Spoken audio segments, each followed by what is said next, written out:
नमस्कार दोस्तों, मैं राहुल कुमार मिश्रा।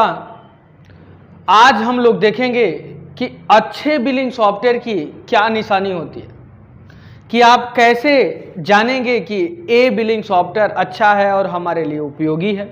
व्यापारी भाइयों ऐसा सॉफ्टवेयर ढूंढते हैं कि उनका हिसाब जो है एक्चुअल में मैनेज हो सके, जैसे कितना प्रोडक्ट खरीदा उसकी एंट्री आसानी से कर सके। प्रोडक्ट की अगर बात आता है तो आप दो तरीके से आप मेंटेन कर सकते हैं। सबसे पहले ओपनिंग स्टॉक और परचेज किए गए प्रोडक्ट को मैनेज करना। पूरे दुकान या शॉप में अगर आप देखते हैं तो मात्र प्रोडक्ट के लिए ही सारा लेन देन होता है। प्रोडक्ट को कहीं खरीदा जाता है, कहीं बेचा जाता है, और उसी प्रोडक्ट का कितना स्टॉक है हमें चेक करते हैं। उसी प्रोडक्ट को जिस व्यक्ति को हमने सेल किया हुआ है उसका स्टेटमेंट क्या है, उसकी आउटस्टैंडिंग क्या है अगर उधार में सेल किया गया है। तो ऐसे कई सारे हम प्रोडक्ट के रिलेटेड सारे काम करते हैं कि प्रोडक्ट जितने भी हमारे प्रोडक्ट्स हैं इसका क्या स्टेटस है, स्टॉक में है या नहीं है। तो सबसे पहले बेसिक कॉमन चीज़ हम बताते हैं कि जो सबको रिक्वायरमेंट होता है जितने व्यापारी भाइयों का, या तो सॉफ्टवेयर उनको लगाना होता है कि नई शॉप या दुकान खोल रहे हो, या तो सॉफ्टवेयर उनके यहाँ आवश्यकता होता है जो पहले से ऑलरेडी दुकान अपना शॉप चला रहे हैं। अगर आप नया शॉप खोल रहे हैं तो परचेज की एंट्री सबसे पहले होगी। प्रोडक्ट की एंट्री करिए, फिर उसके बाद परचेज की एंट्री करिए, स्टॉक में लेकर आप सेल कर सकते हैं। अगर आपका ओल्ड स्टॉक है, मतलब है अगर पुरानी दुकान है तो ओल्ड स्टॉक आपके पास जो पड़ा हुआ है उसको आप ओपनिंग स्टॉक में सबसे पहले लगाएंगे। तो जैसे ओपनिंग स्टॉक बनाएंगे तो चीज़ स्टॉक में चला जाएगा और फिर वहाँ से आप सेल करेंगे। फिर नया स्टॉक आपके पास आएगा तो उसको परचेज करेंगे, फिर आपका स्टॉक में हो जाएगा। सेम इसी तरीके से अच्छे सॉफ्टवेयर में आप प्रोडक्ट को कैसे इजी तरीके से मैनेज किया जाए, ऐसा ऑप्शन अगर हो तो आपके लिए उपयोगी वह सॉफ्टवेयर हो सकता है। सबसे पहले आप ये समझिए, अगर आपका ओल्ड स्टॉक है तो ओपनिंग स्टॉक हम बनाएंगे।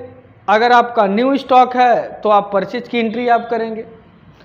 उसके बाद आप क्या करेंगे कि आपके पास स्टॉक में आ गया तो उसको जब सेल के लिए जाएंगे तो सेल के लिए आपको टू टाइप्स है। पहला आपको आएगा कैश में सेल, मतलब पैसा दो और सेल किए चले गए। दूसरा जो आता है क्रेडिट में सेल। क्रेडिट में सेल का मतलब ये होता है कि कोई भी सामान आप क्या करते हो कि उधार सामान बेचते हो, बाद में पैसा लेते हो।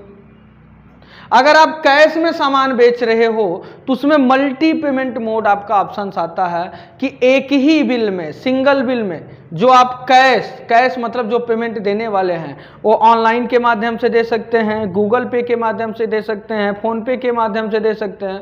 ये सब सारी चीज़ें आप आसानी से ईजी से कर सकते हैं। तो ये अच्छे सॉफ्टवेयर की निशानी होती है कि एक ही बिलिंग सॉफ्टवेयर, मतलब एक ही बिल में मल्टी पेमेंट मोड का ऑप्शन रखना।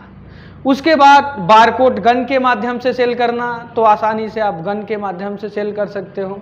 स्कैन करो सेल करो, स्कैन करो सेल करो। या तो फिर आप को ऑफर लगाना चाहते हो तो ऑफर में जैसे buy 1 get 1 free, buy 2 get 1 free, या तो फिर आपको 50% फ्लैट डिस्काउंट, 40% फ्लैट डिस्काउंट, इस तरीके से ऑफर भी लगा सकते हो। ऑफर लगाने का ऑप्शन अगर है तो आपको बेस्ट सॉफ्टवेयर माना जाता है। दोस्तों, माई बिलिंग पैड के जीएसटी बिलिंग सॉफ्टवेयर में इजी और आसान तरीके से अपने व्यापार को आप आसानी से परचेज रिटर्न, सेल रिटर्न, ये चारों चीज़ें आप आसानी से मेंटेन कर सकते हैं। और साथ में आपको कस्टमर का लेजर मेंटेन कर सकते हैं, सप्लायर का लेजर मेंटेन कर सकते हैं, कस्टमर की बकाया धनराशि को पेमेंट कर सकते हैं, सप्लायर का आउटस्टैंडिंग अमाउंट को पेमेंट कर सकते हैं, इन सब का रिपोर्ट देख सकते हैं, सेल डे बुक देख सकते हैं। इस तरीके से कई सारे रिपोर्ट्स 250+ रिपोर्टिंग सिस्टम इसमें है। ईजी और आसान तरीके से आप काम कर सकते हैं। दोस्तों, आपको अगर my billing pad, GST billing pad का अगर आपको डेमो चाहिए तो आप डिस्क्रिप्शन में जाके नंबर रहेगा, वहाँ से आप कनेक्ट कर कॉल कर आप एनीडिस्क, अल्ट्रा वीवर या फिर टीम वीवर के थ्रू ऑनलाइन आप डेमो भी ले सकते हैं। यह माई बिलिंग पैड का जीएसटी बिलिंग सॉफ्टवेयर एकदम ऑफलाइन बिलिंग सॉफ्टवेयर है, जो कि ट्रस्टेड सॉफ्टवेयर है। आप इसको एक बार डेमो देखने के बाद भी आप डिसाइड कर सकते हैं कि क्या आपके व्यापार के लिए जो मैं बोल रहा हूँ क्या उपयोगी है। तो दोस्तों, आज के लिए बस इतना ही। मिलते हैं आपको कुछ नए अपडेट के साथ, तब तक के लिए नमस्कार।